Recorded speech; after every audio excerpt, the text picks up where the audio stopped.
Salut les gars, j'espère que vous vous portez bien. Pour ma part, ça va extrêmement bien.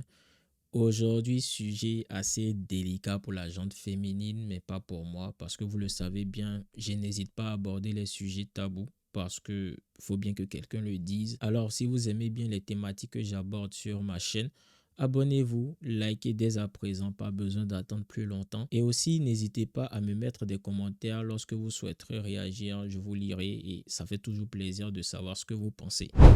El professeur. Abonne-toi, champion. Aujourd'hui, on va parler d'un sujet qui va vous faire frétiller. Je le sais, je vous connais, on se connaît. Donc, allons-y. On va parler de la femme à la cuisine. Alors, ce que je vais dire, bien sûr, il faut bien le comprendre. Le rôle de la femme, c'est pas d'être à la cuisine, mais c'est nécessaire pour une femme de rentrer dans la cuisine et de savoir faire ce qui est nécessaire de faire dans une cuisine. Pour rentrer plus dans les détails, on va parler des femmes qui savent ou non cuisiner. Déjà, première chose, une femme à partir d'un certain âge qui ne sait pas cuisiner, pour moi, c'est problématique. Tu ne peux pas prétendre être une femme et tu ne sais même pas comment faire pour te nourrir. Parce que si on part de l'état primaire, s'il n'y avait pas des servantes, des nounous, s'il n'y avait pas possibilité de commander de la nourriture, comment aurais-tu fait? Comment allais-tu faire pour te nourrir? Et la première question que je me pose immédiatement, c'est pourquoi? Vu que nous, ici, nous ne sommes pas dans les émotions, on va essayer d'étudier ce phénomène-là de manière totalement objective. Première chose, l'éducation. Qu'est-ce que tu foutais pendant ta jeunesse? Je suis africain, je suis né dans une famille africaine, j'ai été élevé avec des parents qui ont la mentalité africaine et je côtoie des filles qui ont une mentalité africaine. Ce que je dis ne s'adresse aucunement aux personnes qui ont une mentalité européenne. Donc, je me demande, toi, en tant qu'Africaine, tu es né dans une famille africaine, tu as reçu des valeurs africaines entre griffes. Comment ça se fait qu'à un certain âge, tu ne sais même pas mettre une marmite au feu? Comment ça se fait? Pour moi, c'est simple. Dans un premier temps, une femme qui n'a pas reçu des bases, je m'interroge sur son éducation. Qu'est-ce que sa maman foutait à ne pas lui donner les bases? Qu'est-ce que tu faisais pendant ta si belle jeunesse pour ne pas avoir la capacité de te nourrir toi-même? Parce qu'il faut comprendre une chose, quand je parle de savoir cuisiner, je ne parle pas de savoir cuisiner pour un homme, mais c'est d'abord problématique de ne pas savoir cuisiner pour soi-même. Parce que s'il n'y avait pas, comme je l'ai dit, cette modernisation qui fait croire qu'on peut se permettre de faire tout et n'importe quoi et surtout on n'apprend pas les basiques, si cette modernité-là n'existait pas, comment tu te débrouillais? Au niveau de l'éducation, ta maman était censée te transmettre un certain savoir, une certaine culture. Ta mère n'est pas censée débarquer de nulle part. Elle a reçu une certaine éducation. Et dans l'éducation de la femme africaine, la transmission culinaire est très importante. Par suite logique, si quelque chose qui est si élémentaire et vital pour toi-même, l'entretien de ta personne, tu n'es pas en mesure de le faire, ça veut dire que ton éducation est quelque part ratée. C'est comme ça que je le comprends. La priorité, c'est même pas de savoir est-ce que tu es prête à cuisiner pour moi. Moi, ça, c'est pas quelque chose qui m'intéresse forcément. C'est important, mais c'est pas la priorité en soi. Ce sont les causes sous-jacentes même qui m'intéressent plus. Pourquoi ta mère qui est censée te transmettre un certain savoir ne l'a pas fait? Quelles sont les causes? Quelles sont les raisons? Et même, pourquoi tu n'as pas appris de toi-même? Parce que je vous vois venir. Oui, elle n'a pas sa mère près d'elle. Elle n'a pas eu la possibilité de pouvoir le faire parce que sa mère n'était pas présente et patati et patata. Trouvé énormément d'excuses. Mais aujourd'hui, il y a des femmes qui savent cuisiner. Elles n'ont pas appris de leur mère. Elles ont su se débrouiller, poser des questions à des copines qui savaient le faire, essayer d'apprendre d'elles-mêmes. Et aujourd'hui, ce sont de vrais cordons bleus. Donc toi, pendant ta jeunesse, où tu étais censé apprendre quelque chose d'assez basique, pourquoi toi, tu ne sais pas le faire? Et quelles sont les raisons pour lesquelles aujourd'hui même tu refuses de le faire? Parce que tenez-vous bien. Il y a certaines qui ne savent pas le faire. On va dire qu'elles ont le désir d'apprendre. Ça va encore. Là encore, on peut se dire pourquoi pas. Mais toi, tu ne sais pas le faire et tu ne veux pas le faire. Tu ne sais pas cuisiner et tu ne veux pas apprendre à cuisiner. C'est-à-dire que pour toi, la nounou, la domestique, la bonne, la servante, elle doit être en mesure de pouvoir préparer. Donc, normalement, techniquement, si on comprend bien, tu dois avoir à tes côtés un homme qui a la capacité financière de pouvoir pallier à ce besoin qui est pourtant primaire de cuisiner. Donc, ces femmes ont un modèle de vie bien déterminé. On aura un cuisinier, un chef à domicile, des domestiques qui seront là et qui pourront faire ce que moi, je suis censé pouvoir faire. Et encore, là encore, j'aimerais apporter une précision.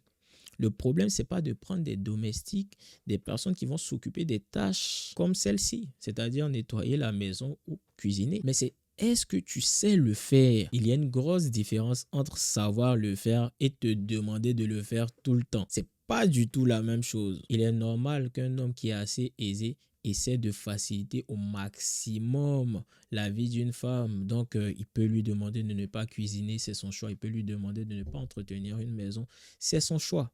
Mais au moment où elle va devoir éduquer vos enfants, au moment où elle va transmettre ses gènes aussi à ta progéniture, tu ne penses pas qu'il y aura un problème? Si ta fille se comporte tel que sa mère se comporte, es-tu sûr qu'elle ne va pas amoindrir ses chances de retrouver un homme? Parce qu'il faut bien comprendre que tes critères ne seront pas forcément alignée par rapport aux hommes qu'elle connaîtra. C'est mieux d'avoir un enfant, une fille qui sait tout faire, qui peut s'adapter et mieux choisir son homme, plutôt qu'une fille qui ne sait rien faire et qui prétend injustement avoir un homme d'une certaine qualité, un homme d'un certain niveau. Donc c'est à tout ça là qu'il faut penser. Je ne pense pas juste au fait que ma femme doit savoir préparer, ma femme doit savoir entretenir une maison. Mais je pense à cet aspect-là super important de l'éducation. Parce que là, on parlait de l'éducation que sa mère était censée lui donner. Mais quand on parle maintenant de cette femme-là que tu veux épouser, qui ne sait rien faire de ses 10 doigts, qu'est-ce qu'elle va apprendre à tes enfants? Qu'est-ce qu'elle va transmettre à tes filles? Qu'est-ce qu'elle va transmettre à ta progéniture? Et là même, on parle des femmes parce que je pense que pour les femmes, c'est beaucoup plus important. Mais prenons mon propre exemple. Ma mère m'a appris tout ce que je devais savoir quant à la cuisine. Je suis indépendant à tout point de vue. Je n'ai pas besoin d'une femme pour savoir cuisiner. Je peux me nourrir tout seul. Je n'ai pas besoin d'une femme pour savoir entretenir une maison parce que ma mère m'a appris les bases dans une maison. Ma mère m'a tout appris de A à Z.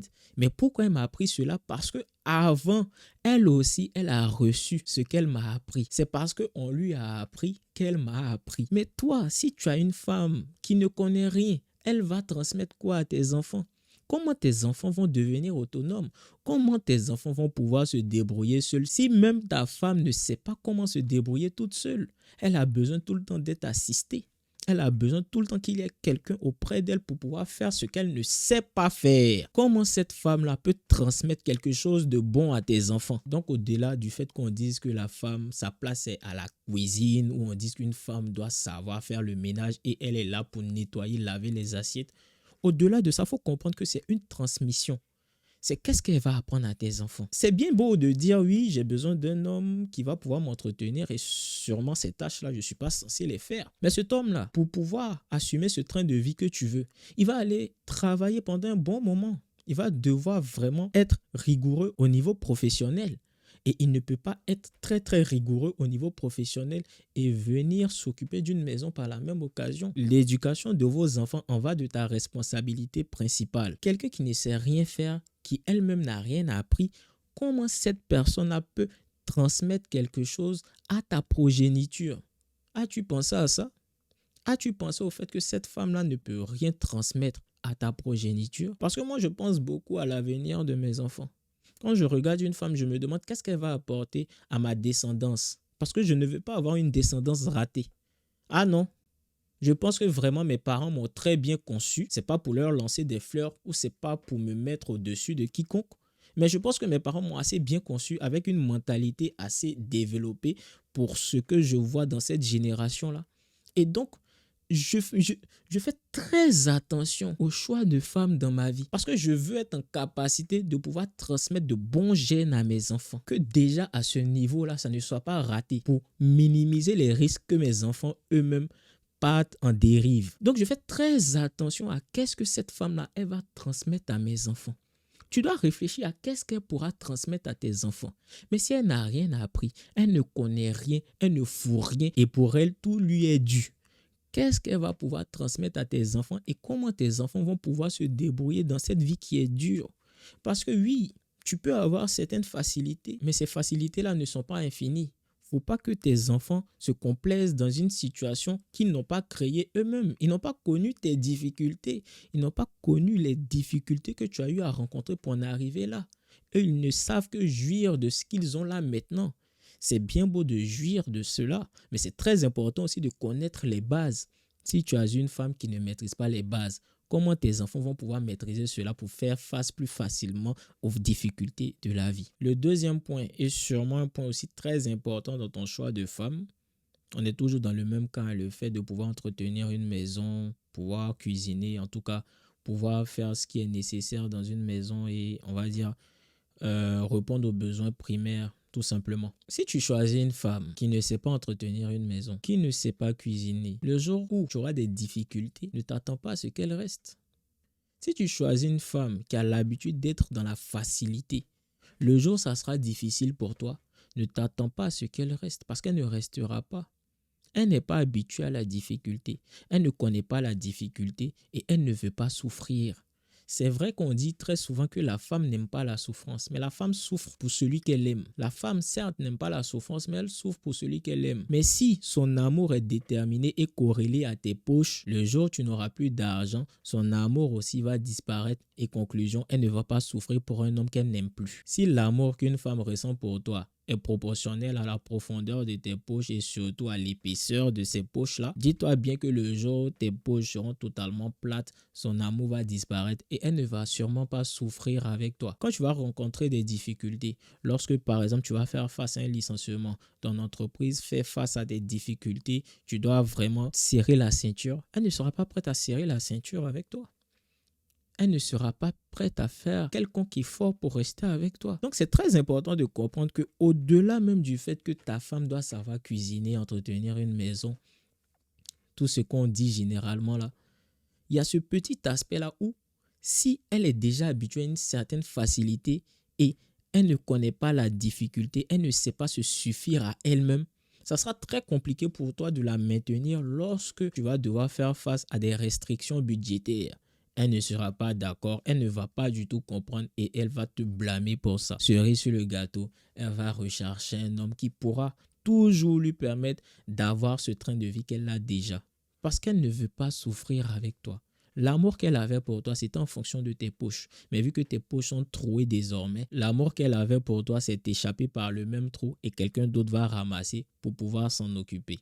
Parce que c'est tout ce qu'elle demande, c'est tout ce qu'elle souhaite. Je pense que tout a été dit, c'était juste un argument de plus pour vous faire comprendre ma perception quant aux femmes qui ne savent pas forcément faire quelque chose de leur dit doigt, c'est-à-dire cuisiner, entretenir une maison et vraiment s'occuper d'un cocon familial. J'espère que j'ai pu étayer au maximum mes propos pour que ça ne soit pas déformé, mais je suis sûr qu'il y aura au moins une personne qui va essayer de déformer mes propos. C'est pas bien grave, l'être humain est ainsi fait. N'oublie surtout pas de t'abonner, de liker et commenter pour me dire ce que tu en penses. Si tu veux aller plus loin dans ton développement personnel et professionnel, le lien en bio te sera très utile et te permettra au-delà de ça de mieux comprendre la nature féminine et pouvoir mieux aborder tes relations avec les femmes. J'en dis pas plus, on se retrouve à la prochaine vidéo. Prenez soin de vous.